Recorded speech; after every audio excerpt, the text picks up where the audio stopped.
안녕하세요. 한의학박사 위용만 원장입니다. 이번 시간에는 ADHD가 의심될 때 먼저 살펴보아야 할 점에 대해서 말씀드리겠습니다. 유치원이나 학교 수업 시간에 돌아다니거나 자리에 앉아 있더라도 수업 내용에 집중하지 못하고 딴 생각을 하는 모습을 보인다면 가장 먼저 ADHD라는 질환을 의심해 볼 수 있습니다. 하지만 주의 산만한 행동을 보인다고 해서 무조건 ADHD라고 진단할 수 없으며 먼저 아동의 전반적인 성장 발달 과정에 대해서 파악해야 합니다. 즉, 아이들의 인지 발달에는 문제가 없는지, 신체적, 심리적으로는 건강한지 살펴보아야 합니다. 첫 번째, 인지 발달은 정상인가? 가장 먼저 아이들의 인지 기능에 대해 살펴보아야 합니다. 지능은 단순히 글을 읽고 수학 문제를 푸는 능력만을 의미하는 것이 아니라 주의력과 기억력,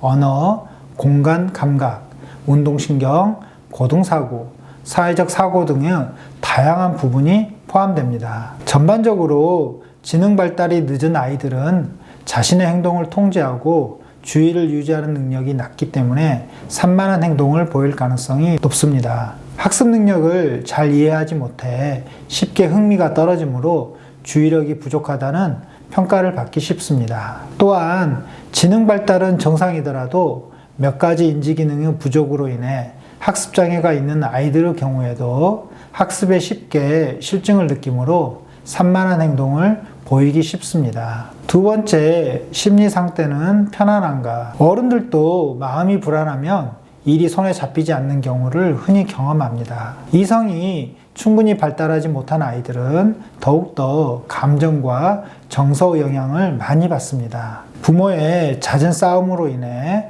가정 불화가 있거나 부모의 강압적인 교육으로 인해 스트레스가 심하거나 학교 생활에 적응을 못하거나 또래와 잘 어울리지 못하고 소외되는 경우에는 아이들은 불안감과 우울감을 많이 느끼게 됩니다. 그리고 이러한 심리적 갈등은 주의 산만한 행동이나 지속 시간이 짧은 집중력으로 표현되는 경우가 많습니다. 세 번째, 신체는 건강한가? ADHD를 가진 아동의 상당수가 잠드는데 시간이 오래 걸리거나 잠자는 중간에 쉽게 깨는 경우가 많으며 야경증이나 야뇨증을 흔히 동반하기도 합니다. 아이들이 충분히 수면을 취하지 못하면 정서적으로 예민해져서 쉽게 흥분하거나 짜증과 화를 많이 내고 집중력이 떨어져서 멍하게 있는 경우가 많습니다. 또한 비염이나 아토피성 피부염과 같은 알러지 질환,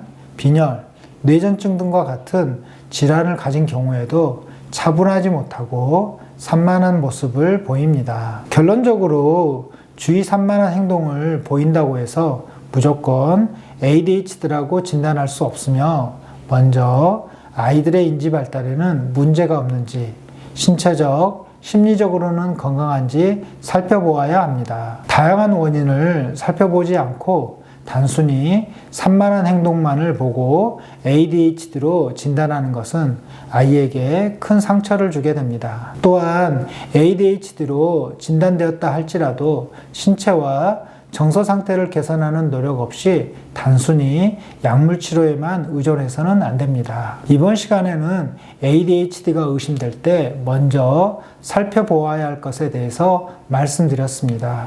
감사합니다.